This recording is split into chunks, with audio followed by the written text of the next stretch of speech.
Although the scholars are respected, they're not prophets. And therefore they don't have a pass. Okay? They are not like, the Christians and Jews. All of you know Surah Tawbah, yeah? Allah subhanahu wa ta'ala said they took their rabbis and their priests as gods. The time, and you know the narration where when the Rasul was asked, how did they do that?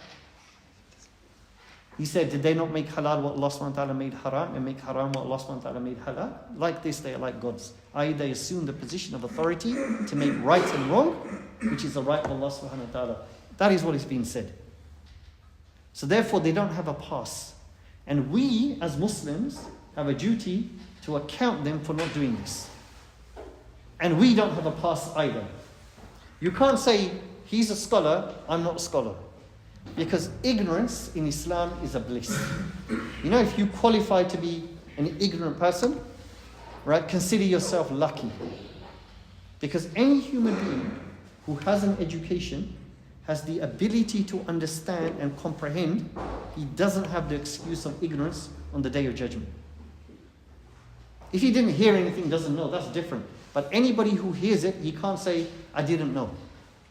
Because it's your duty to know as a Muslim about your religion. Therefore, you can see the problem.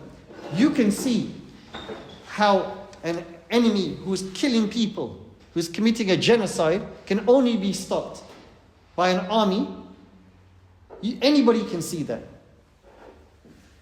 But someone who is labeled a scholar doesn't get to say, no, akhi, it's not like that. To just deceive the reality of life in front of us like that.